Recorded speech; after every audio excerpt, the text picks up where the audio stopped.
সিনার কারণে আবু বকর সকলের আগে, সকল নবীর উম্মতের আগে আবু বকর সিদ্দিককে জান্নাতে দিয়ে আল্লাহ উম্মতের সিরিয়ালের জান্নাত উদ্বোধন করবেন। আর আবু জাহেল জাহান্নাম উদ্বোধন করবেন। একটাই কারণ, আবু জাহেল নবীরে মানে না, আর আবু বকর নবীরে শুধু মানে না, নবীর কথা মতো চলে, নবীকে জানের চাইতে মহব্বত। তাই কবি বলেছেন, ইশকে মাহবুবে খুদা जिस दिल में हासिल नहीं, लाखों मोमिन हो मगर ईमान में कामिल नहीं। নবীর মহব্বত ছাড়া যত আমলই করো যেন ভাঙ্গা জগহানি বড়। নবীর মহব্বত ছাড়া যত আমলই জীবনে করো যেন ভাঙ্গা জগহানি বড়। ভাঙ্গা জগে ভানি বললে বলুন পানি থাকবো কিনা?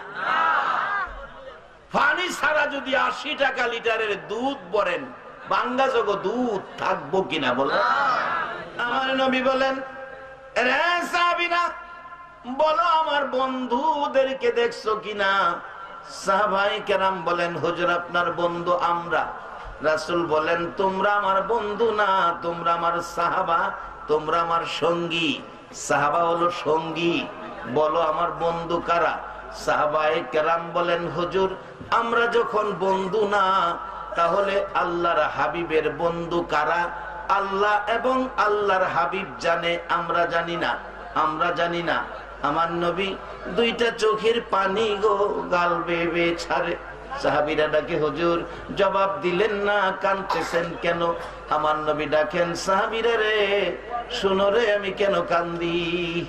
আজ থেকে 1400 বছর পর বহু দূর আমার কিছু পাগল উম্মতেরা রে একটা দিন, একটা নজর আমাকে দেখার সুযোগ তারা পাইবে না। তারপরেও আমার পাগল হইয়া 1400 বছর পর বহুদূর আমার কথা শোনার জন্য কোরআনের পক্ষে ঘন্টার পর ঘন্টা বসে থাকবে। সাহাবীরা রে আমার দুঃখের কথাগুলো যখন আসবে, কেউ কেউ গাল বেয়ে চোখের পানি ছাড়বে, কেউ কেউ আহা করবে। ও সাহাবীরা আমার পাগল উম্মতেরা রে এইভাবে বসে থাকবে, কোরআনের কথা শুনবে, চোখের পানি ছাড়বে। সাহাবায়ে কেরাম বলেন, হুজুর আশ্চর্য হলাম, হুজুর আশ্চর্য হলাম, 1400 বছর পর আপনাকে না দেখে আপনার সাহাবী, ও আল্লাহর হাবিব, আপনার সাহাবীরা আপনাকে দেখে আপনার ভালোবাসা দেয়, তারা আপনাকে না দেখে আপনার ভালোবাসায় ঘন্টার পর ঘন্টা বসে থাকবে, আরামের ঘুম হারাম করে বিছনা ঘরবাড়ি ছেড়ে বসে থাকবে। আবার আপনার দুঃখের কথা শুনলে চোখের পানিগুলো ঝরঝর করে ছেড়ে দিবে। হুজুর তারা যদি আপনার একটা নজর দেখতো গো, না জানি তারা আরো কত পাগল হইয়া যাইতো। হুজুর আর সহ্য হলাম, আপনাকে না দেখে 1400 বছর পর আপনার ভালোবাসা লইয়া বসে থাকবে, কোরআনের কথা শুনবে। আমার নবী বলেন, সাহাবীরা রে আশ্চর্য হইও না, তোমরা সাক্ষী হও, তোমরা সাক্ষী হও, আমি রাসূল বলে গেলাম, তারাই হবে রে আমি রাসূলের বন্ধু। আজকে যারা 1400 বছর পর আমার নবীর কষ্টের এই পরিবেশ, আমার নবীর পক্ষে ভালোবাসা লইয়া যারা আরামের ঘুম হারাম করে মাহফিলে বসে আছো, আমার মন কয় আপনাদের জন্য আমার নবী ফুলসিরাতের ঘাটে বসে থাকবে। ওরে বাবারা ভাইয়েরা, কারো ঘরের দুয়ারে দুয়ারে যাইতে হলো না। আমার নবীর 1400 বছর আগের কষ্ট আজকে যেন প্রতিফলিত হয়ে গেল। আমরা যেন নবীর কষ্টের বিনিময়ে যেন আজকের মাঠে দিয়ে দিলাম। সকলে একবার বলুন আল্লাহু আকবার। বাবারা এই নবীর উম্মতের জন্য এবার জান্নাতে যাবেন সহজ পথ হয়ে গেল। এই নবীর উম্মতের জন্য জান্নাতে যাবেন সহজ পথ হয়ে গেল। যার বাস্তব আমার নবী নিজে স্বপ্ন যুগে ইমাম গাজ্জালী সাহেব রহমাতুল্লাহ আলাইহিকে স্বপ্ন যুগে বলছেন, ও গাজ্জালী, ও গাজ্জালী, শোনো, তোমার পার্শ্ববর্তী মহল্লায় বলুন নবীর স্বপ্ন কি স্বপ্ন নাকি বাস্তব? নবীর স্বপ্ন স্বপ্ন নয়, বাস্তব। ডাকতেছে ইমাম গাজ্জালী সাহেবের জীবনী সাক্ষী দেয়, ও ইমাম গাজ্জালী, তোমার পার্শ্ববর্তী মহল্লায় একজন লোক মারা গেছে, লোকটার নাম আব্দুর রহমান। নবীজি নাম বলে গেলেন আব্দুর রহমান। লোকটা হলো বেহেশতি, লোকটা হলো বেহেশতি। বাবারা লক্ষ্য করে শুনুন, আপনারা সেই নবীর উম্মত, এই বেহেশতের দরজা আপনাদের জন্য খোলা, সিস্টেমে আপনারা বেহেশতি হয়ে যাবেন। ডাকতেছে লোকটা বেহেশতি, আমি রাসূল বলে গেলাম, ও গাজ্জালী, তুমি নিজে সকালবেলা যাইয়া গোসল দিবে, কাফন পরাবে, জানাজা পড়বে, তুমি নিজের হাতে তাকে কবর নামাবে। সকালবেলা ইমাম গাজ্জালী সাহেব ওই মহল্লায় গেলেন। আপনাদের মহল্লায় কোনো লোক মারা গেছে? লোকেরা বলেন, জি হুজুর, একজন লোক মারা গেছে। লোকটার নাম কি? আব্দুর রহমান। বাড়িটা কোনটা? সামনের বাড়ি। যায় দেখে কাফন দাফনের অপেক্ষায় লোকজন। বললেন, আমিও তার কাফন দাফনে শরীক হব। এত বড় একজন আল্লাহওয়ালা, আল্লাহর ওলি আসছে বলে, আসছে দেখে সবাই খুশি। হুজুর আপনারে পাইলাম। এমনে পাও নাই, আমার রাসূল এসে বলে গেছে আব্দুর রহমান বেহেশতি, তার কাফন দাফন জানাজা পড়ার জন্য। কারা গো মাহফিলের আয়োজন করেছো? কারা আজকের মাহফিলে আরামের ঘুম হারাম করে বসে আছো গো? এই বসা যদি আমার নবীর মহব্বতে হয়ে যায়, মদিনাওয়ালা একদিন হয়তো চট্টগ্রামে এসে তোমাকে ও জান্নাতি খবর দিয়ে যাইতে পারে। উম্মতের জান্নাতি খবর পৌঁছার জন্য আমার নবী মদিনার মাটিতে শুয়ে রইছে। 24টা ঘন্টায় কাঁদতেছে আর ডাকতেছে, পৃথিবীর উম্মতেরা রে, আয়, আমি তো ইচ্ছে করলে জান্নাতুল ফিরদাউসে যেতে পারতাম, শুধু তোদের মায়াই রে আমি মদিনার মাটিতে পড়ে আছি। যদি পারো একটাবার আসো সোনার মদিনায়। আমার নবী ওয়াজ করেছেন, মানজারা কবরি ওয়াজাবাত লাহু শাফাতি, যে ব্যক্তি আমি নবীর রওজা মুবারক জিয়ারত করে যাবে, আমি নবী বলে দিলাম রে, তাকে সুপারিশ করে জান্নাতে নেওয়া নবীর উপর ওয়াজিব হয়ে যাবে। আমার নবী মদিনায় শুয়া শুয়া গো সারা পৃথিবীর উম্মতের জান্নাতের দিকে টানে। সেই নবী চিনা, নবী মানা, নবীর পক্ষে থাকা, বলুন আমাদের দরকার আছে কিনা? বাবারা ভাইয়েরা, আমার নবী ডাকতেছে ইমাম গাজ্জালী সাহেবকে লক্ষ্য করে। গাজ্জালী সাহেব বললেন, বাবারা, রাসূল বলে গেছেন আব্দুর রহমান বেহেশতি, তাকে কাফন দাফনের দায়িত্ব আমাকে দিলেন। আমি জানতে চাই আব্দুর রহমান এমন কি আমল করেছে, এমন কি আমল করেছে যে আমলের দ্বারা বেহেশতি হয়ে গেল? বাবারা, আমাকে সাবজেক্ট দেওয়া হয়েছে, একটা হলো নামাজ। নামাজের ভিতরে ঢুকতেছি, কি আমল করেছে লোকটা যে রাসূল এসে বেহেশতি বলেছে। এবার এলাকার লোকেরা কয়, হুজুর, লোকটা আমাদের জানা মতো বড় আলেম ছিলেন না, হাফেজ ছিলেন না, লোকটা ছিলেন একজন কাঠমিস্ত্রি। কাঠমিস্ত্রি হুজুর, আমরা জানি লোকটা ছিল কাঠমিস্ত্রি। ও আখিরি নবীর উম্মত, কাঠমিস্ত্রি হও, রিকশার চালক হও, ভ্যান ড্রাইভার হও, দোকানের কর্মচারী হও, মালিক হও, যে যাই হও, আখিরি নবীর উম্মত হইয়া একটা কদম যদি আগে বাড়তে পারো, মনে রেখো তোমার জন্য জান্নাত পাগল হইয়া যাইব। কারণ জান্নাত বানাইছে আমার নবীর উসিলায়। কাঠমিস্ত্রি আর বেশি কোনো আমরা জানি না হুজুর। ইমাম গাজ্জালী সাহেব রহমাতুল্লাহ আলাইহি বলেন, আমি তার বিবির সাথে কথা বলবো, কারণ স্বামীর খবর, স্বামীর চরিত্র, স্বামীর আমল আখলাক বিবি ভালো জানে। পর্দা করে দাও, পর্দা করে দিলেন। পর্দার ভিতরে ইমাম গাজ্জালী সাহেব বাহিরে ডাকতেছে, মা, মাগো, তোমার স্বামী এমন কি আমল করেছে গো, যে আমলের বিনিময় রাসূল তাকে জান্নাতি বলে গেল। আমি গাজ্জালী দ্বারা কাফন দাফন জানাজার নির্দেশ করলো। মহিলাটা কাঁদতেছে আর ডাকতেছে, হুজুর, আমার স্বামী বড় কোনো আলেম ছিল না, হাফেজ ছিল না। আমার স্বামী ছিল একজন সাধারণ কাঠমিস্ত্রি। হুজুর, আমি দেখছি আমার স্বামী কাঠমিস্ত্রি মাত্র দুইটা আমল করত। দুইটা আমল করত। একটা আমল হলো দুইটা কাঠ একসাথে জোড়া লাগাইতে হয়। কাজ করতে যাইয়া দুই কাঠ জোড়া লাগাবে। হুজুর, আমি দেখছি জোড়া লাগানোর সময় জোড়াটার মধ্যে লোহা তার কাটা মারার জন্য হাতুড়ি উপরের দিকে উঠাইছে, হাতুড়ি পিছনের দিকে নিছে, লোহা তার কাটার উপর আঘাত করবে। হুজুর, এমন সময় যদি মসজিদের মিনারায় আল্লাহু আকবার ধ্বনি উচ্চারণ হয়েছে, আল্লাহু আকবার আজানের ধ্বনি যখন তার কানে লাগছে, হুজুর, আমি দেখছি পিছনের হাতুড়ি আর কোনদিন সামনে আনে নাই। পিছনের হাতুড়ি পিছনে ছাইরা দিছে, দৌড়াইয়া মসজিদে চলে গেছে। একটা আমল দেখেছি, কাঠ জোড়া দিবে, লোহা তার কাটা মারবে, আজান শুনলে আর লোহা তার কাটার উপর আঘাত করে নাই। পিছনের হাতুড়ি পিছনে থাকলে পিছনে ছাইরা দিছে, হাতুড়ি যদি সামনে থাকতো লোহার উপর আঘাত না করে লোহার সাইডে হাতুড়ি ছাইরা দিত, দৌড়াইয়া মসজিদে যাইতো।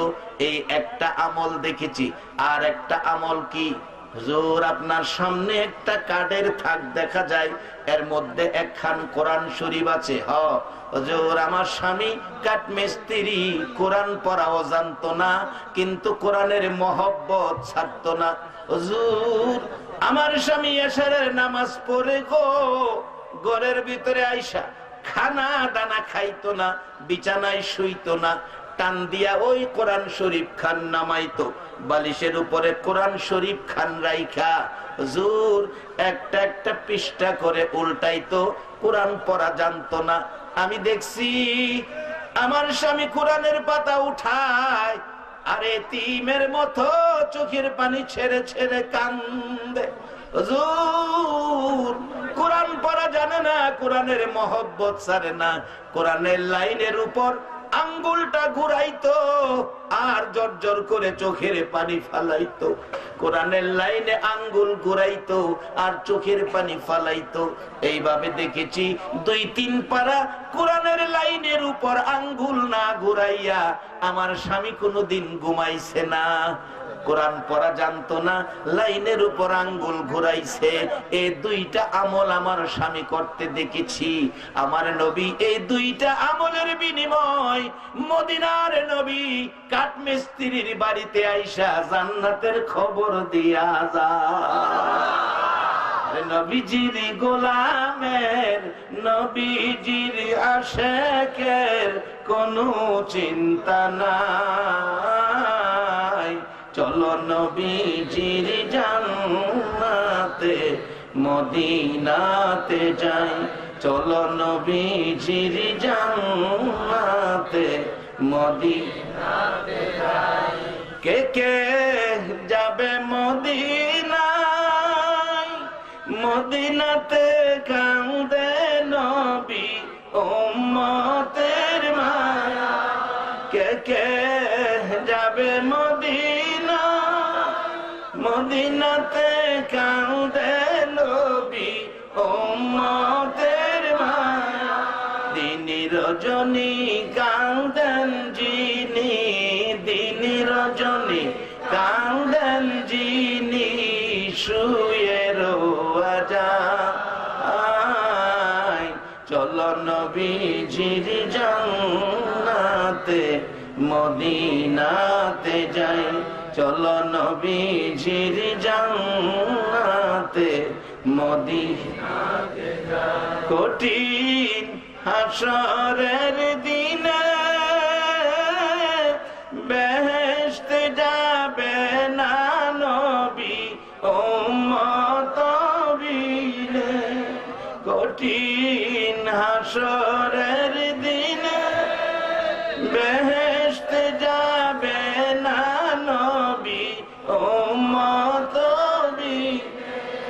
করিয়ে দিবেন আল্লাহ, মাফ করিয়ে দিবেন আল্লাহ, নবীর উসিলায় চলো নবীজির জান্নাতে মদিনাতে যাই, চলো নবীজির জান্নাতে মদিনাতে যাই। শুধু জান্নাত পাবেন এটাই শেষ না, এই আমল যদি থাকে দুনিয়ার জমিনে আখিরি নবীর উম্মত হাত বাড়াইয়া যা চাবে তা আমার আল্লাহ দুনিয়ার জমিনেও দান করে দিবে। কিভাবে দিবে বাস্তবে আসুন। এই জন্য আমার আল্লাহ আমার নবীর আদর্শের উপর আমার আল্লাহ কোরআনের আয়াত দিয়ে সিস্টেম দিয়েছে, ওয়াকাদা রব্বুকা আল্লা তা'বুদু ইল্লা ইয়্যা ওয়া বিল ওয়ালিদাইনি ইহসানা। ইবাদত করতে হবে আল্লাহর, আর খেদমত করতে হবে মা বাবার। ইবাদতের পরে ওই মা বাবার খেদমতের কথা কোরআন শরীফে বলছে। আমার ভাই নঈমী সাহেব আছেন, আর ওলামায়ে কেরাম আছেন। আগে কইছে ইবাদত আল্লাহর, পরের কাজটা কি দিছে? খেদমত কার? মা বাবার। বাজান এই ইবাদত আর খেদমত এটা বোঝানোর লাগে তো নবী 63 বছরের কষ্ট। যদি এখানে ইবাদতে বেশ কম হয় তাহলেও নবী পাবেন না, মা বাবার খেদমতে বেশ কম হয় তাহলেও নবী পাবেন না। এই দুইটার সমন্বয়ের জন্য নবী মুহাম্মদুর রাসূলুল্লাহ সাল্লাল্লাহু আলাইহি ওয়াসাল্লাম, এটা বোঝার জন্য, বুঝাইয়া দেওয়ার জন্য দায়িত্ব নবীর। আর আল্লাহ বলেছে ওমা ইউতির রাসূলা ফাকাদ আতা আল্লাহ, তোমরা আমার এই নবীর কথা মানো। মানলে জান্নাতি, না মানলে দুজুকি, মানলে আবু বকর, না মানলে আবু জাহেল। ওয়াত সহজ। যদি না মানেন অবস্থা কি? বাস্তবে যান মদিনায়, মদিনার পাগল হিসাবে হজ করতে গেলাম 2001-এ। আগে মদিনায় লয়ে গেছে। হাইরে ঘটনা, মদিনার সীমানায় যখন ঢুকছে রাত 2টা বাজে, হ্যান্ড মাইকে বলতেছে আমাদের দেশের বেসরকারি কাফেলার মুআল্লিম যিনি, হাদি সাহেবরা ঘুমিয়েছেন, যে মদিনার কথা, যে নবীর কথা শুনলে বাংলাদেশ থেকে চোখের পানি ছেড়ে কাঁদতেন, আমরা তো সেই নবীর দেশ মদিনায় সীমানার ভিতরে ঢুকে গেছি। বিশ্বাস করতেন না। ওই সময় সকল হাজিরা চোখ বগাইয়া 2টা বাজে রাত ঘুমের মধ্যে ছিলেন, চোখ বগাইয়া সবাই ঘুম থেকে উঠছে। কিছুক্ষণ পর বলতেছে সামনের টার্নিংটা ঘুরতে দিলেই আমরা সবুজ রঙের গম্বুজটা দেখা যাবে। হাদি সাহেবরা আপনারা দুরূদ পড়তে থাকেন, আল্লাহ সাক্ষী দুরূদ পড়তে থাকি। যখন সামনের টার্নিং ঘুরতে দিবে, হ্যান্ড মাইক বাংলাদেশি মুআল্লিম বলতেছে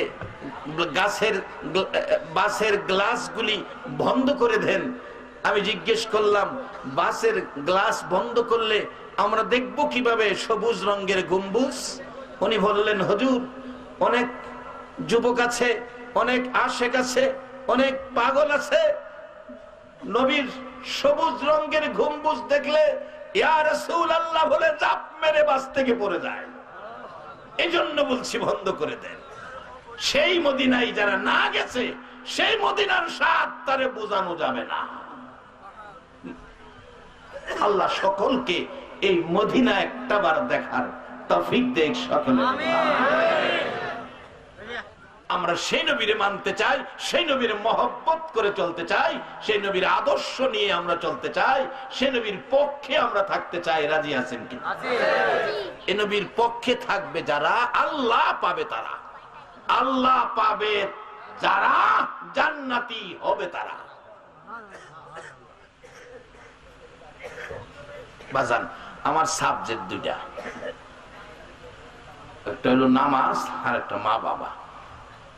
এখানে মা বাবার আর নামাজের কিছু কথা কইলেছি, এবার বাহি বিস্তারিত যাই। আর 15 মিনিট গেলে কষ্ট হবে আপনাদের। আমার একদিন এক বেটা জুমার খুতবা দেই আমারে প্রশ্ন করে বইছে, হুজুর নামাজ তো কোরআন শরীফ নাই, আমি কি ঠিক তো কইছ। সালাতের বাংলা কি? আমরা বাঙালি বাংলা কই না। আমার হয়তো খুদবার আলোচনা করতেছি, আমার প্রশ্ন করে বেশি অনেক বাঙালি হিসেবে যে দেশাইছে আমার তো কোন লাগবো।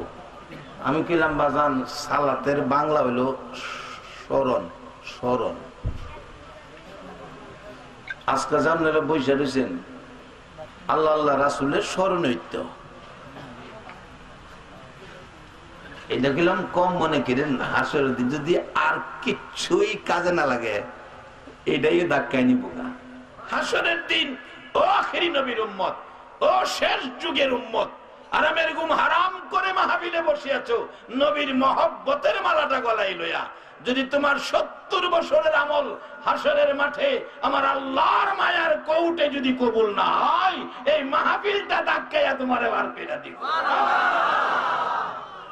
কে কোন মায়ের সন্তানেরা আজকে মাহফিলের আয়োজন করেছে? নিশ্চয়ই এই মা এই সন্তান পেটে থাকা অবস্থায় একদিন হলেও কোরআন পড়েছিল, একবার হইলেও নবীর দুরূদ পড়ছে। কোরআন শরীফে আল্লাহ বলছে একমাত্র আল্লাহ ইবাদত করার জন্য। কার ইবাদত? আল্লাহ। আল্লাহর ইবাদত করলে ইবাদতের মধ্যে সর্বোত্তম ইবাদতটা কোনটা? নামাজ। এরপর আল্লাহ কইছে অবিল ওয়ালিদাইনি ইহসানা। আগে আমার ইবাদত, পরে করো মা বাবার খেদমত। এটা বুঝাইবার লাগিয়া ইঞ্জিনিয়ার বানাই আমার নবীরে দুনিয়াত পাঠাইছে। সুবহানাল্লাহ। নবী গেলাম নিজের লাগিয়া না, আমরা এটা বুঝাইবার লাগিয়া। এবার যারা নবীর কথা মাইন্না যারা বুঝছে তারা দেখেন কি করছে। বাস্তব বাদশাহ হারুনুর রশিদের জীবনী। একটা যুবক মসজিদে নামাজ পড়ে, তো যুবক যাইতেছে না, যারা বুড়া হয়েছে হ্যাঁ রাজা। তো ওখানে আবার দেখছি একটু ভিন্ন। ওখানে দেখছি আল্লাহর রহমতে মসজিদে বুড়ার চাইতে যুবক বেশি। একবার আলহামদুলিল্লাহ কারণ এতে বোঝা যায় দেশের লক্ষণ ভালো। বাদশাহ হারুনুর রশিদের জীবনী থেকে বলছি। বাদশাহ হারুনুর রশিদ তাকাইয়া দেখে একটা যুবক সামনে নামাজ পড়ে, এত সুন্দর দাঁড়ায় রয়েছে, একবারে সোজা নামাজ পড়তেছে। বাদশাহ হারুনুর রশিদ নিজের নামাজ শেষ কইরা বৈশা বৈশা এই যুবকের নামাজটা দেখে, দেখা এত সুন্দর লাগছে। রাসূল বলছে যার নামাজ যত সুন্দর হবে তার হাসর তত সহজ হবে। কোন কোন নামাজি চক্ষু খুইলা দেখবো বেহেশতের বারিন্দায়। আল্লাহ কইব জিগাইব আল্লাহ 50,000 বছর যে আদাত উপরে সূর্য, কোন কিতাব লেখে সুরমা দানির কাডি, সুরমা দানির কাডি পরিমাণ উপরে সূর্যটা থাকবো। এই 50,000 বছরের এই মাঠ দেখলাম না, 30,000 বছর ফুলচিরাতের ফুল দেখলাম না। আল্লাহ কইব নামাজ পড়ছো না, ফজরের 2 রাকাত সুন্নত, জি পড়ছি। 2 রাকাত সুন্নত পড়তে যেই সময় লাগছে, এই সময়ে নবীর সুন্নতের বরকতের সময়ে তোমার 80,000 বছরের বিপদ আমি ভার ফিরে দিচ্ছি। এবার বাকি তো রয়েছে আরো ফরজ। এই 2 রাকাত ফরজ আমার নবী এই সময় দুনিয়াতে আইছেন, যেই সময় ফজরের নামাজ পড়ি। আল্লাহ কয় নবী গো, এই 2 রাকাতের পাওয়ার বাড়াইয়া দিলাম। এই 2 রাকাত ফরজ যে আদায় করছে, 1 রাকাতে রাতের গুনাহ আর 1 রাকাতে দিনের গুনাহ আমি আল্লাহ মাফ করে দিচ্ছি। এই নামাজটা আমরা পড়ুন, দরকার আছে না বাজান? পড়েন। নবীর উম্মত হইলে এই কাজগুলি আমাদের দরকার, কারণ নবী এগুলি শিখাইয়া গেছে। হায় রে কত কষ্ট। আমার নবী অসুস্থতার কারণে 17 ওয়াক্ত নামাজ জামাতে যাইতে পারলো না, অসুস্থতার চাপ।